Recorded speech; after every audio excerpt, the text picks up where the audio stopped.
Welcome to We Are Escambia, and I am Laura Cole, the Communications Director for Escambia County.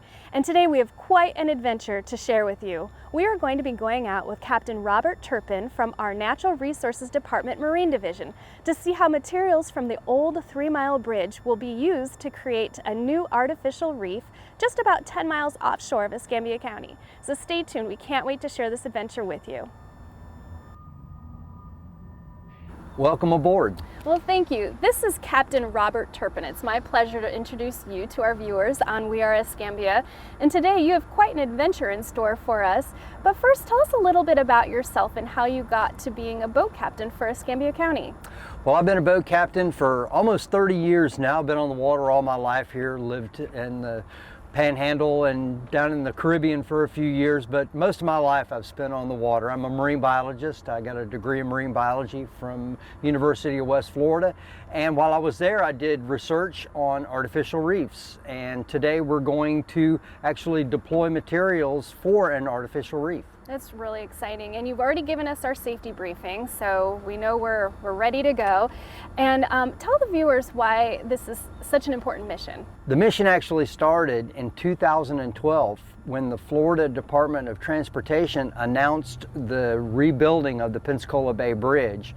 And we have a great history and track record here in Escambia County of deploying old bridge structures to make artificial reef material. It makes a wonderful, durable and stable material for marine life, and it's the basis of a $150 million a year annual impact to our county. It supports over 2,000 local jobs, and it's really, really important for our quality of life as well as drawing numerous visitors to our area.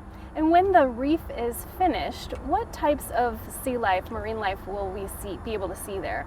We're trying to emulate the natural reef formations, and we do have reefs, natural reefs off the Pensacola shoreline, but they're typically a little farther out and in deeper water, but we're putting in ledge kinds of habitats. So we have bridge rubble structures that will fall down and stack up and create those ledges, and that's wonderful for snapper, grouper, triggerfish. We're going to have pinnacles where amberjack will school around, lobsters, anything that you want to see or maybe invite home for dinner will be on these reefs. That sounds amazing. So tell us a little bit, step by step, what we're going to see and do today. First, we're going to inspect the materials to make sure that they meet the permit requirements. We're permitted for this activity by the Florida Department of Environmental Protection and the U.S. Army Corps of Engineers. So we'll do an inspection of the materials, make sure that it's compliant with all those permit conditions, and then we'll travel out to the reef site. It's inside state waters. It's about 10 miles at a course of about 145 degrees out of Pensacola Pass. So we'll motor out to the site.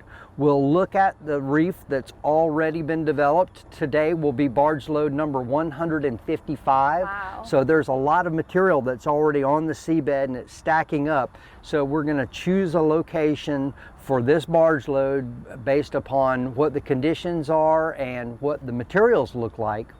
And again, those permit conditions allow us to go no more than 45 feet to the surface. So that's what we'll do today. Great. And you've checked the weather. It looks good.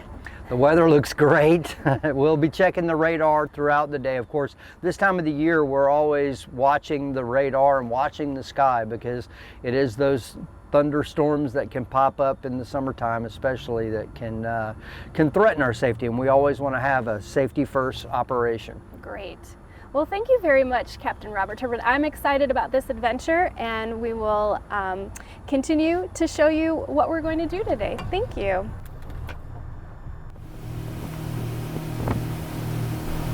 So we're by the bridge, and what are we coming up to? This is the reef material barge, and I'm going to call the tug and make sure everything looks good from their end. Captain John Racine, Marine Resources. Hey, good morning, Robert. Hey, good morning. Good morning. Everything looks good on my end. How's it looking on your end? Just waiting on this mechanic to get their one of their winches running. Yeah, so when you said everything looked good, what were you looking for? The cut ends of these pilings, you can see these little little dots that run along the perimeter, those are rebar and pre-stressed strand. And when they cut the concrete, they have to cut that pre-stressed strand as close to the piling as possible. We don't like to see pieces of rebar sticking out because that can grab onto fishing line and anchor lines and cause the loss of that fishing gear and ground tackle, which could then entangle marine life. That's really interesting. So do they clean up the concrete then to make sure that it doesn't have anything that can hurt the marine life? That's correct. We have to make sure that all the permit conditions are in compliance, and rebar and pre-stressed strand are one of those permit conditions that applies most often when we're looking at recycled bridge rubble.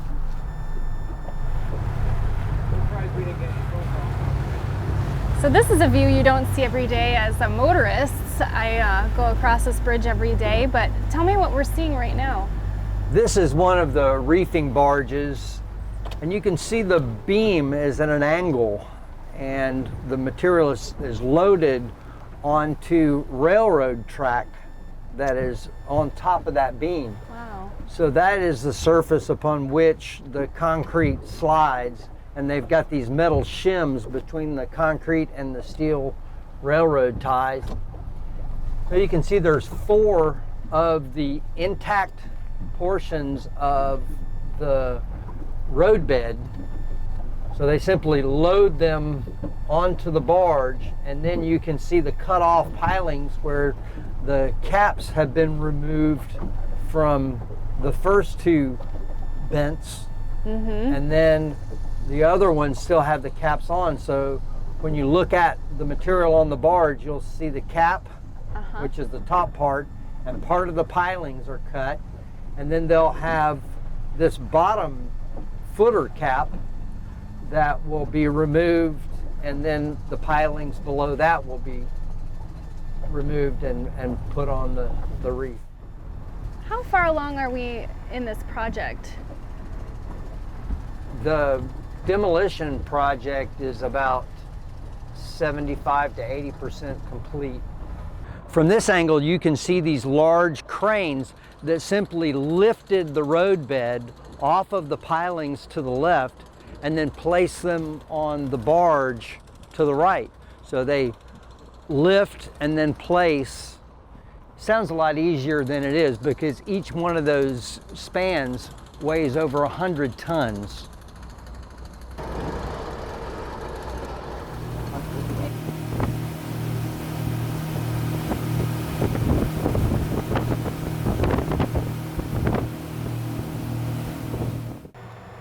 So where are we right now, Captain Turpin?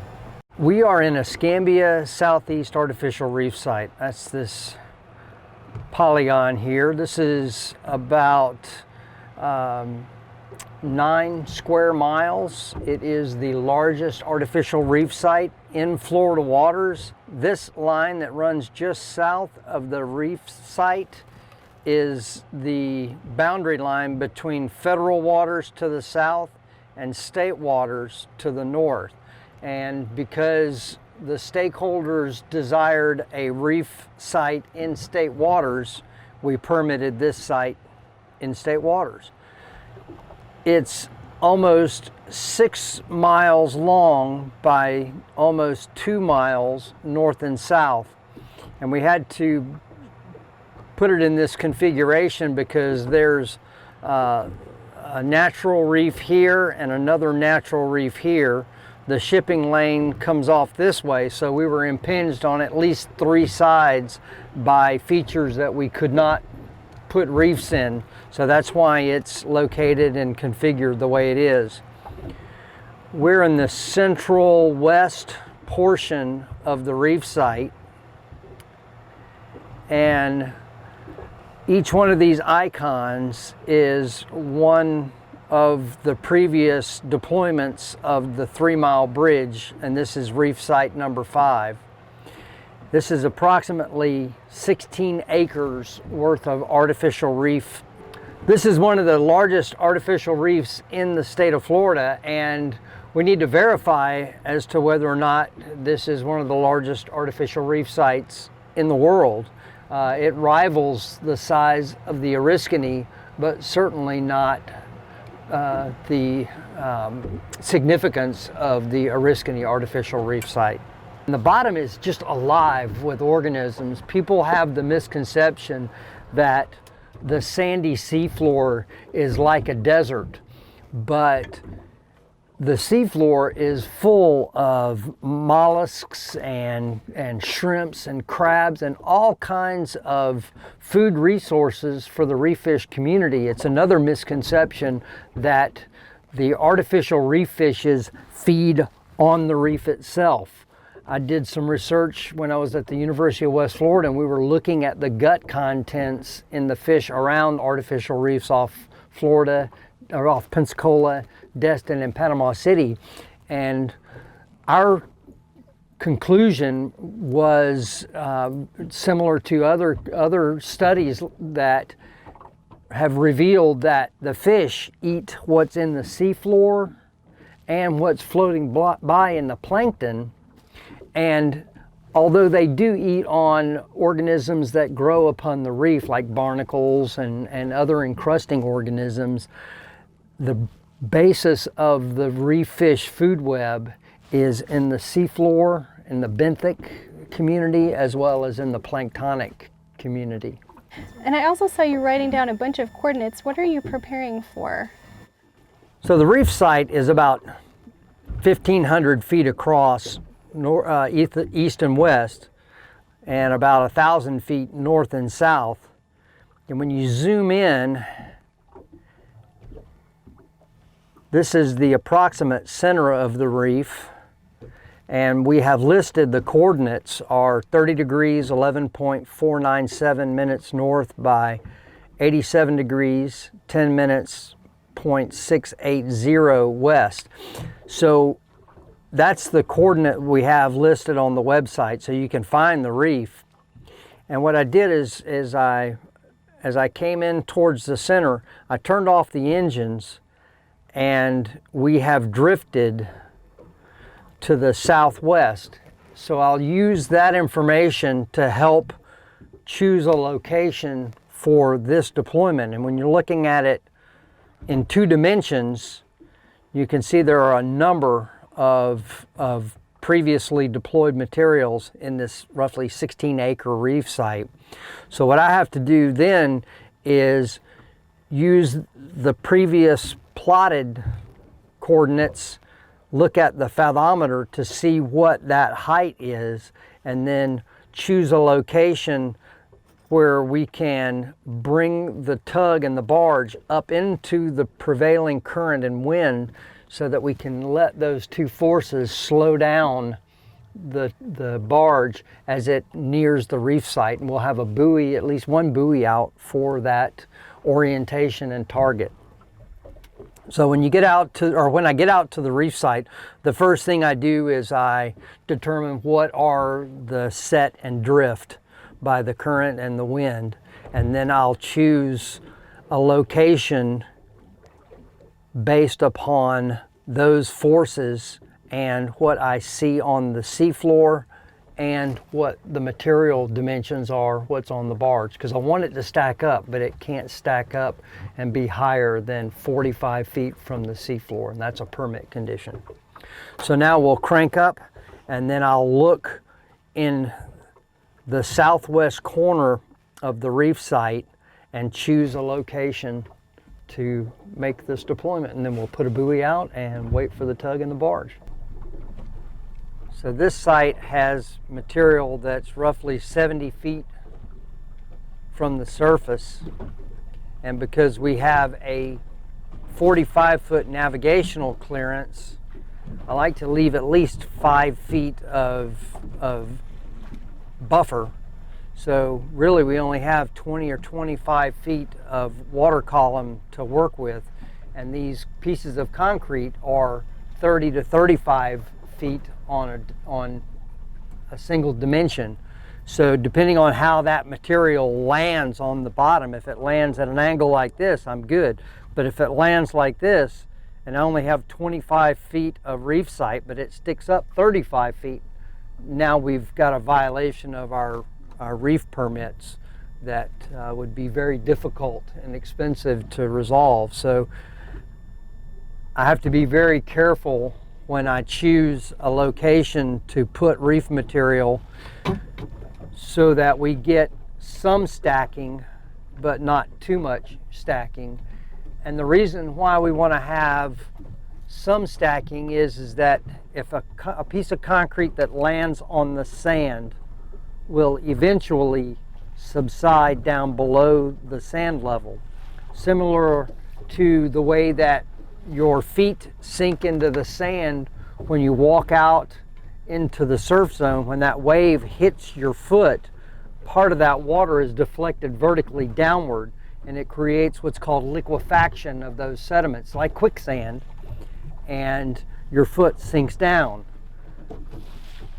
When we're reefing material, we do not want the reef to disappear below the sand level, so we have to get some vertical stacking in order to have a long-term reef.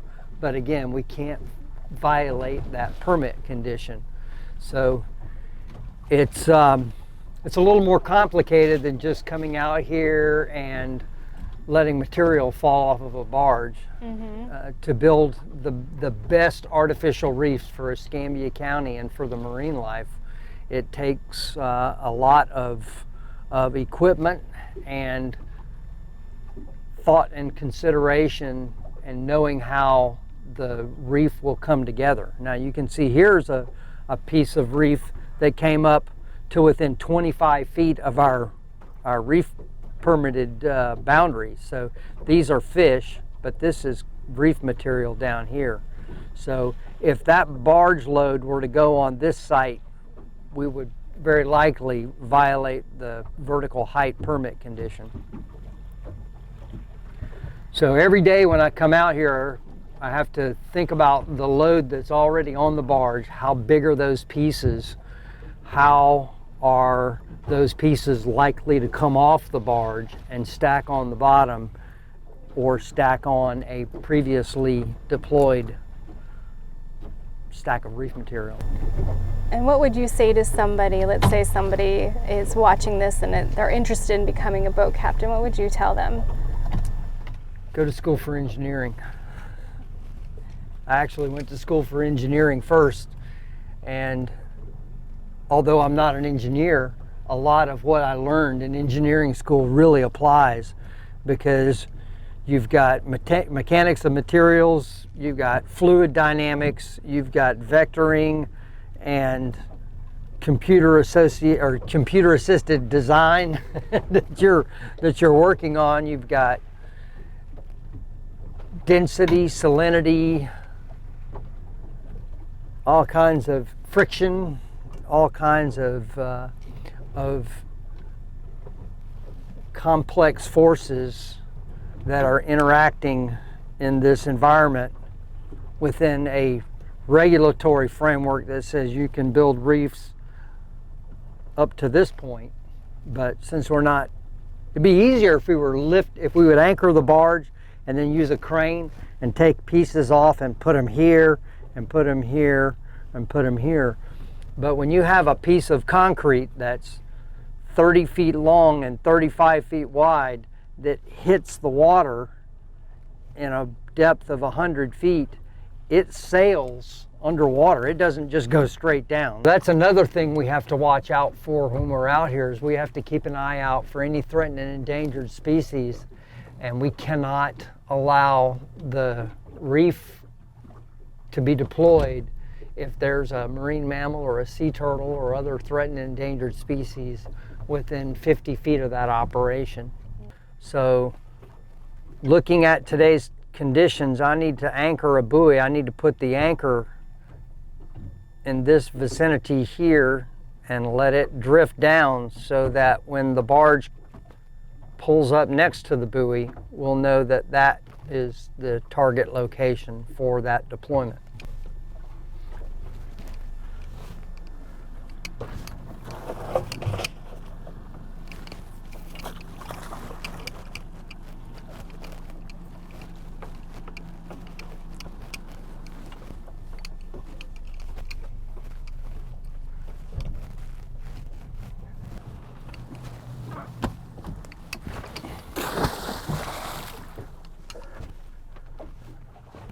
So now we let the buoy settle down and position itself where it wants to be. And then we'll go back over our target and we'll see where the target is in relation to the buoy. And if I have to move the buoy, I can always pick it up and re-drop, or I can drop another buoy. Sure. Yeah, we'll do what we can with it. I'll go. If you think you want to swing down to the southeast, kind of leave it off your port side there, bring it about 25 feet off the port side of the barge, let you get up a little bit ahead of it, and then take off your way, and maybe she'll drift right back over it. All right, sounds like a plan. Where I'm sitting right now is a perfect spot. Okay, Roger. How many tons of concrete are on the barge? That should be about close to 1,000 tons. Yeah, about 2 or 3 miles ago, there was just a faint hint of a tide line, and it slowed me down a little bit. Yeah, just as tight as you can make her, Joe. Roger, Roger. I believe it's going to be drifting down on it the whole time. And so this is drop number 155. 155. Y'all hear me on the barge? We're ready on the barge. I'll give you one signal and you drop your dogs and send everything over just as fast as you can in quick succession. Copy that. How's she looking there, Barry? Is she going to track over to the buoy?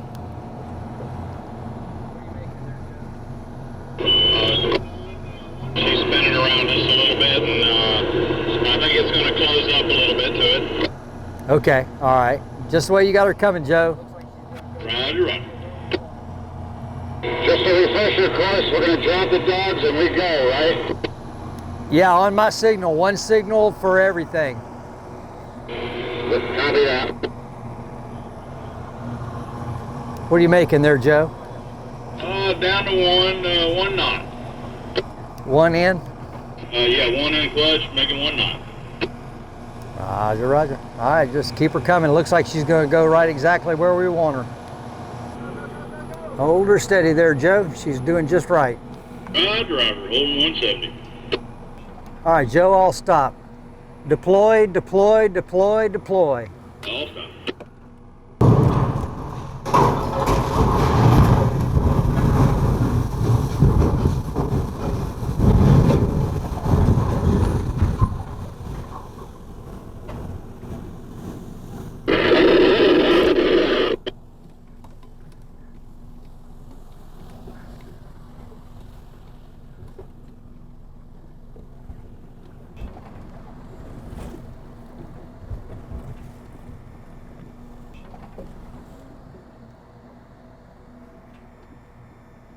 Okay, so we just made the drop and then you've picked up a little bit of debris that may have been on the barge. And now what are we doing?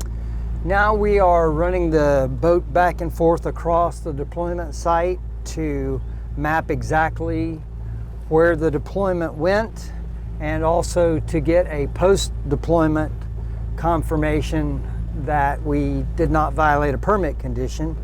And while we're out here, we're also scanning for any additional floatables that might come up off the reef material. And then also we're watching for marine mammals, marine turtles, and any other threatened or endangered species that might have been injured and would be present on the top, on the surface. How would you say that drop went compared to other drops? It was very tight. The deployment was right on the target. You can see it on the fathometer here, a really good tight deployment. We had to change it a little bit and bring the tug coming from the south, so the reef actually went a little bit farther west than we originally had intended, but the difference in distance is only about 40 feet. So with 1,000 tons of concrete, 40 feet is not much. 4 pieces of concrete, all 4 deck spans landed on top of each other. So we had such a wonderful day today. Not only did a successful drop occur of 1,000 tons, was that right? 1,000 tons of concrete to create our artificial reef, but we also got the enjoyment of seeing some of our wonderful sea life that others will get to enjoy as well. We saw loggerhead turtle, we saw dolphins, and just thanks again for sharing your in-depth knowledge. And again, that's why we're using our hashtag Escambia Serves this year, is to show off our skilled and talented employees such as Captain Turpin. Until next time, we are Escambia. Thank you.